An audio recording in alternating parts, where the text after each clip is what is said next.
আমরা ইতিমধ্যে যখন যেই ঘটনাটি ঘটেছে আমরা সেই ঘটনাটাকে অভিযোগ আকারে সংশ্লিষ্ট রিটার্নিং কর্মকর্তা, সহকারী রিটার্নিং কর্মকর্তা এবং যেখানে যেখানে অভিযোগ করার কথা সেখানে আমরা অভিযোগ করেছি। দেলোয়ার ভাই, প্রশ্ন করবো একটা। জি বলেন। যে সৈয়দপুরে যে আপনাদের জেলা আমিরের আটকের ঘটনা নিয়ে আপনাদের কোনো প্রতিক্রিয়া আছে? ঢাকায় একটা বলেছে, কিন্তু আপনারা এখানে স্থানীয়ভাবে আপনারা কি জেনেছেন? টাকার উৎসটা কি, বা ঢাকায় কেন গিয়েছিলেন? তিনি তো গতকাল ঠাকুরগাঁও বিকেলে ছিলেন। ওভারঅল কি তথ্য আপনাদের কাছে দিয়েছেন? হ্যাঁ, আমরাও আপনাদের মতো মিডিয়ার মাধ্যমে জানতে পেরেছি। এরপরে পারিবারিকভাবে আমরা খোঁজখবর নেওয়ার চেষ্টা করেছি। আমরা যতটুকু জানতে পেরেছি যে উনি ব্যক্তিগত কাজে ঢাকায় গিয়েছিলেন এবং ঢাকা থেকে ফেরার পথে সৈয়দপুরে ওনাকে একেবারে সম্পূর্ণ অবৈধভাবে তাকে সেখানে হয়রানিমূলক আচরণ করা হয়েছে তার প্রতি। দেখুন, একজন ব্যক্তি তার ব্যক্তিগত টাকা তিনি নিয়ে আসবেন, এটারে বিমানে আসবেন, ট্রেনে আসবেন, নাকি উনি বাসে আসবেন, না কিভাবে আসবেন, এটা তার ব্যক্তিগত বিষয়। উনি তো কোথাও টাকা বিতরণ করতে গিয়ে কোনো কিছু হয়নি। ওনার ব্যক্তিগত টাকা, উনি ব্যবসায়িক টাকা, উনি ঢাকা থেকে ওনার নিয়ে ঠাকুরে আসতেছেন। এইটাতে তাকে আটক করে জিজ্ঞাসাবাদ করা, তাকে হয়রানি করা, এটা আমি মনে করি একটা দুরভিসন্ধিমূলক আচরণ। দেখুন, নির্বাচনের একদিন আগে এখানে আপনাদের মনে থাকা আপনারা জানেন যে ব্যাংক বন্ধ, ব্যাংকগুলো থেকে কেউ টাকা তুলতে পারছে না। স্বাভাবিক কারণে উনি ওনার ব্যবসায়িক কাজে যদি ওনার টাকা প্রয়োজন হয় তো উনি কিভাবে টাকা নিয়ে আসবেন? না না, উনি তো আজকে উনি শিক্ষকতা করেন। উনি শিক্ষকতাও করেন, আমরা শুনিনি যে উনি ব্যবসার সাথে জড়িত। উনি একজন শিক্ষক, পাশাপাশি ওনার বাসায় আমি যতটুকু ওনার ফ্যামিলির সাথে কথা বলেছি, ওনার বাসায় একটা গার্মেন্টস আছে। আমি ওনার ফ্যামিলির কাছ থেকে জেনেছি গার্মেন্টস আছে। ঠাকুরের বাসায়? হ্যাঁ, ঠাকুরের বাসায়। আচ্ছা, তার বাসায় যেটুকু গার্মেন্টস আপনি যেটুকু বলছেন সেটা হচ্ছে তার বাসায় কতগুলো মেশিন আছে বা তার কি? এটা তো আমার জানার কথা না ভাই, এটা তো হলো পারিবারিকভাবে। না, আমি বলতেছি যে ওনার বাসায় কতগুলো মেশিন আছে, কতগুলো কাপড় আছে, কত টাকার ওনার লেন, এটা তো আমার জানার কথা না। আমি ওনার ফ্যামিলিকে জিজ্ঞেস করেছি যে কেন গিয়েছিলেন এবং ওনার কি অবস্থা। তখন ফ্যামিলি আমাকে জানিয়েছেন যে উনি ব্যক্তিগত এবং ব্যবসায়িক কাজে উনি ঢাকায় গিয়েছেন এবং এসেছেন। এইটুকু আমার ওনার জিজ্ঞেস করেছি আপনাদের কি উনি যে বললেন যে ওখানে ব্যবসায়িক টাকা, তখন ওনারা বললেন হ্যাঁ আমাদের একটা ব্যবসা আছে। আর সবচেয়ে বড় কথা হলো, এটা যদি অবৈধ হতো উনি তো বিতরণ করতে গিয়ে কোথাও ধরা পড়েনি, ওনার ব্যক্তিগত টাকা আনতে গিয়ে। আর সবচেয়ে বড় কথা হলো, ঢাকা এয়ারপোর্ট যেখানে চেকিং হয়েছে সেখানে নানাভাবে চেক ওটা। ঢাকা এয়ারপোর্ট তো অনেক রেস্ট্রিক্টেড এরিয়া, তাই না? ওখানে তো একজন মানুষকে নর্মালি ছেড়ে দেওয়ার কথা না। নিঃসন্দেহে ওখানে চেকিং হয়েছে। আমি যতটুকু জানতে পেরেছি এখানে যে ওখানকার দায়িত্বরত যারা আইনশৃঙ্খলা বাহিনী তারা এটাকে লিগ্যালিটি দিয়ে ওনাকে ওখান থেকে ছেড়ে দিয়েছেন। ওখান থেকে উনি ঠিকই যথারীতি সৈয়দপুরে আসছেন। সৈয়দপুরে এসে তাকে হয়রানি করাটা একেবারেই দুরভিসন্ধিমূলক এবং এটা আমি মনে করি এটার মধ্যে কোনো ষড়যন্ত্রের গন্ধ আছে। বিএনপি অভিযোগ করছে যে এই টাকাটা আসলে আপনাদের ঠিক ভোটের একদিন আগে নিয়ে আসছিল, ভোটারদেরকে প্রভাবিত করার জন্য, ভোট কেনার এক ধরনের চেষ্টার জন্য। এটা আসলে আপনাদের কাছে ভাই, উনি ওনার কথা স্পষ্ট করে বলেছেন এটা আমার ব্যবসায়িক টাকা। আমি একটু কাইন্ডলি বলি। জি, সেটা হচ্ছে উনি অত্যন্ত একজন গুরুত্বপূর্ণ দায়িত্বে আছেন, জেলা আমিরের দায়িত্ব পালন করছেন। তো এই সময়ে ওনার এখানে 3টি আসনে 3 জন প্রার্থী আছে। তো এইরকম একটা গুরুত্বপূর্ণ সময়ে নির্বাচনের শেষ মুহূর্তে উনি ব্যক্তিগত কাজে ঢাকা গেলেন কেন? এটা তো একজন ব্যক্তির প্রয়োজন থাকতে পারে না। আমাদের 3টা আসন, এখানে 3টা আসন পরিচালনার জন্য 3 জন পরিচালক উনি বানিয়ে দিয়েছেন। এই পরিচালকগণই মূলত আমাদের নির্বাচন 3টা আসন পরিচালনা করছেন। উনি ওভারঅল তদারকি করেন। ওনার একটা ব্যক্তিগত কাজে উনি ঢাকা যেতেই পারেন, ওনার ব্যবসায়িক কাজে উনি ঢাকা যাবেন, উনি টাকা আনবেন, নিবেন, এটা তো একবার খুবই স্বাভাবিক প্রক্রিয়া। আমার কথা হলো, এই স্বাভাবিক প্রক্রিয়াটাকে অস্বাভাবিক প্রক্রিয়া নিয়ে যাওয়ার পিছনে একটা ষড়যন্ত্র এবং দুরভিসন্ধি আমরা গন্ধ পাচ্ছি নির্বাচনে একদিন আগে। অথচ দেখেন 22 কোটি টাকা বিএনপির একজন এই ঠাকুরগাঁওর বড় নেতার বিরুদ্ধে অভিযোগ আসলো 22 কোটি টাকা তিনি মওকুফ করে নিয়েছেন। এটা নিয়ে কোনো মাথা ব্যথা নেই। গতকাল কয়েকদিন ধরে আমরাও দেখতে পাচ্ছি যে বিভিন্ন জায়গায় বিএনপি যুবদলের লোকজন টাকা নিয়ে ধরা খাচ্ছে, 10 লক্ষ বিতরণকালে ধরা পড়তেছে। তো সেটা নিয়ে কোনো মাথা ব্যথা নাই। উনি ঢাকা থেকে ওনার ব্যবসায়িক প্রয়োজনে টাকা ঠাকুরে আনবেন, এরকম একটা ব্যক্তিগত বিষয় নিয়ে এরকম আচরণ করাটা, উনি একজন বয়োজ্যেষ্ঠ মানুষ, কিন্তু ইতিমধ্যে এই হয়রানি করার কারণে উনি অসুস্থ হয়ে গেছেন। ওনাকে কিন্তু রংপুর মানে হসপিটালে ভর্তি করা হয়েছে। আমরা তার জন্য দোয়া করি, আল্লাহ তাকে সুস্থ রাখুন। আমি মনে করি এই সময়টাতে নির্বাচন একদিন আগে এই হয়রানিটা করাটার অর্থই হলো বড় ধরনের কোনো ষড়যন্ত্রের গন্ধ আমরা দেখতে পাচ্ছি কোনো সংস্থার পক্ষ থেকে। এটা কি আপনি মনে করেন যে এই বিষয়টা আপনার নির্বাচনের উপরে কোনো প্রভাব ফেলতে পারে? না না, এটা একটা নির্বাচনের উপর প্রভাব পড়ার কোনো বিষয় না। কেন প্রভাব পড়বে? একটা ব্যবসায়িক বিষয়। আমি তো আসলে ওই বিষয় নিয়ে আজকে সাংবাদিক সম্মেলন ডাকিওনি।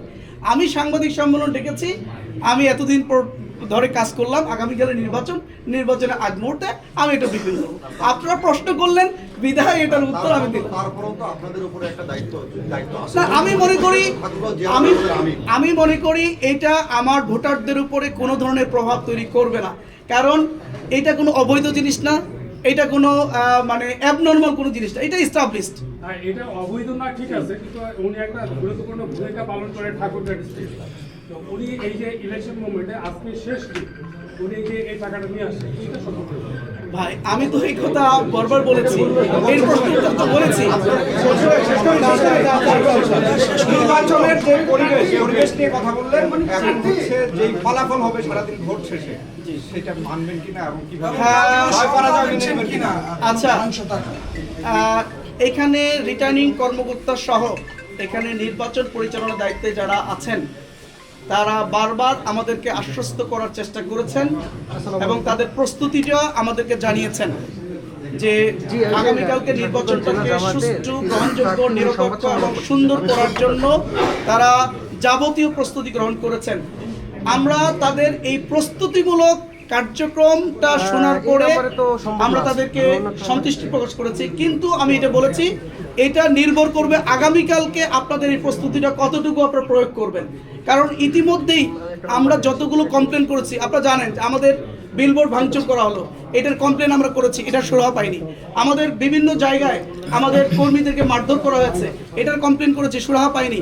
এবং এখানে আমাদের বিলবোর্ড, তারপরে হলো ব্যানার, ফেস্টুন ভেঙে ফেলতেছে, তারপর নারীদেরকে হেনস্থা করছে, বাড়িতে বাড়িতে গিয়ে হুমকি দেওয়া হচ্ছে। বিশেষ করে এখানে সনাতন ধর্মের যে ভাই এবং বোনেরা আছেন তাদের বাড়িতে বাড়িতে গিয়ে মানে মারাত্মক রকম তাদেরকে হুমকি দেওয়া হচ্ছে। আমরা বিভিন্ন অফিসগুলো আমাদের বন্ধ করে দেওয়ার চেষ্টা করছে। সব মিলিয়ে আমরা এগুলো কিন্তু কমপ্লেন আকারে জমা দিয়েছি, এগুলোর কিন্তু তড়িৎ কোনো রেজাল্ট আমরা পাইনি। হ্যাঁ, সাময়িক হয়তো একটা সমাধান ওনারা করে দিয়েছেন, কিন্তু তড়িৎ অ্যাকশন আমরা পাইনি। এখন তারা আশ্বস্ত করছেন যে আগামীকালকে ওনাদের প্রস্তুতি অনেক ভালো। সবাই মানে এখানে সেনাবাহিনী, RAB, BGB, police, answer, APBN এবং তাদের নির্বাহী ম্যাজিস্ট্রেট সবাই মিলে তারা একটা প্রস্তুতিমূলক আমাদের কাছে ব্রিফিং করেছে। দেখা যাক আগামীকাল কি হয়। জয় পরাজয়ের কথা বললাম, ভোট তো হবেই। আচ্ছা, জয় পরাজয় তো আছেই। এক দল জয়ী হবে, আরেক দল পরাজিত হবে, এটাই তো হলো স্বাভাবিক একটা নির্বাচনে। তবে আমি দৃঢ়ভাবে বিশ্বাস করি, আমি এই দীর্ঘ সময় নিয়ে আমি যে ভোটারদের কাছে যেভাবে গিয়েছি, তাদের সাথে যেভাবে কথা বলেছি, তাদের যে রেসপন্সটা আমি পেয়েছি, তাদের যে মানে অকুণ্ঠ সমর্থনটা আমার প্রতি, তাতে আমি দৃঢ়ভাবে বিশ্বাসী ঠাকুরগাঁও 1 আসনে আমরা বিপুল ভোটে বিজয়ী হব ইনশাআল্লাহ। পরাজিত হলে আমি এখনো পরাজিত হওয়ার সংখ্যাটা দেখছি না। সেটা তো নির্ভর করবে হলো আগামীকালকে সামগ্রিক নির্বাচনের পরিবেশের আলো। মানে ভিআইপি সিট সারা বাংলাদেশে, জি, যেহেতু বিএনপি মহাসচিব আপনার তো সেক্ষেত্রে আপনার মানে কনফিডেন্ট কত? আমি তো বলেছি আমি ভেরি মাচ কনফিডেন্ট ইনশাআল্লাহ। প্রতিদ্বন্দ্বী সম্পর্কে আপনার কোনো বক্তব্য আছে? জি, প্রতিদ্বন্দ্বী সম্পর্কে কোনো বক্তব্য আছে? না, প্রতিদ্বন্দ্বী সম্পর্কে তো আমার বক্তব্য বহুবার আপনাদেরকে স্পষ্ট। উনি খুবই সম্মানিত একজন ব্যক্তি, আমার সম্মানিত শ্রদ্ধাভাজন উনি স্যার। ওনাকে আমি সবসময় শ্রদ্ধা করি, সম্মান করি। যদিও উনি বয়সের কারণে এখন হয়তো অনেক কিছুই একটা সময় উনি চেষ্টা করেছেন জাতিকে দেওয়ার মতো অনেক কিছুই তিনি করার চেষ্টা করেছেন। এই মুহূর্তে ওনার শারীরিক কন্ডিশন এবং সব কিছু মিলিয়ে উনি ঠাকুরগার জন্য কতটুকু দিতে পারবেন বা কতটুকু দিবেন এটা তো হলো পরের বিষয়। আমি একজন তরুণ এবং যুবক একজন ক্যান্ডিডেট হিসেবে আমি তো বলতেই পারি ইনশাআল্লাহ আল্লাহ রাব্বুল আলামিন যথেষ্ট জনগণের সেবা করার, জনগণের জন্য কাজ করার মতো যথেষ্ট শক্তি সামর্থ্য আল্লাহ রাব্বুল আলামিন আমাকে দিয়েছেন। আলহামদুলিল্লাহ, এর জন্য আল্লাহর কাছে শুকরিয়া আদায় করছি। এবং আমরা জাতির সেবা করতে পারবো, জাতির জন্য এই ঠাকুরের জন্য আমরা দেওয়ার মতো অনেক কিছু আছে আমাদের। শেষ প্রশ্ন, জামাত দলীয়ভাবে এখন পর্যন্ত কোনো কেন্দ্রকে ঝুঁকিপূর্ণ বলে গণ্য করেছে কিনা, এবং যদি করে থাকে তার সংখ্যাগুলো কত কিরকম, এবং উল্লেখযোগ্য প্রধান প্রধান ঝুঁকিপূর্ণ আসনগুলো কি কি? আমরা কেন্দ্রগুলো কি? জি, আমরা ঝুঁকিপূর্ণ কেন্দ্রগুলো আসলে ঠাকুরগাঁর প্রত্যেকটা আসনেই ঝুঁকিপূর্ণ। ঝুঁকিপূর্ণ কেন?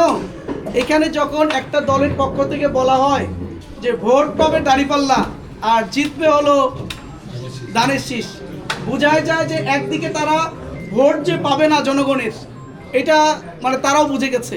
এখন তাহলে জিতবে কেমনে? তাহলে তাদের ভিন্ন কোনো উপায়ে তারা নির্বাচনে জেতার জন্য তারা হয়তো চেষ্টা করবে। সেক্ষেত্রে প্রত্যেকটা কিন্তু এখানে প্রত্যেকটা কেন্দ্রই কিন্তু খুবই ঝুঁকিপূর্ণ। তারপরেও আমরা অধিক ঝুঁকিপূর্ণ হিসেবে এখানে 57টা কেন্দ্র আমরা প্রশাসনকে জমা দিয়েছি, তার মধ্যে পৌরসভার কেন্দ্রগুলো তো অধিক ঝুঁকিপূর্ণ। হিন্দু ভোটার সবচেয়ে বেশি, আপনি নিজেই বললেন যে হিন্দু ভোটারদেরকে ভীত সন্তুষ্ট করা হচ্ছে, ভয়ভীত দেখানো হচ্ছে। তো এই ক্ষেত্রে আপনারা তাদেরকে আশ্বস্ত করেছেন কিনা, কিংবা হিন্দু ভোটারদের সারা আপনারা কি পরিমাণ পেয়েছেন, তারা সদস্য কেন্দ্রে আসবে?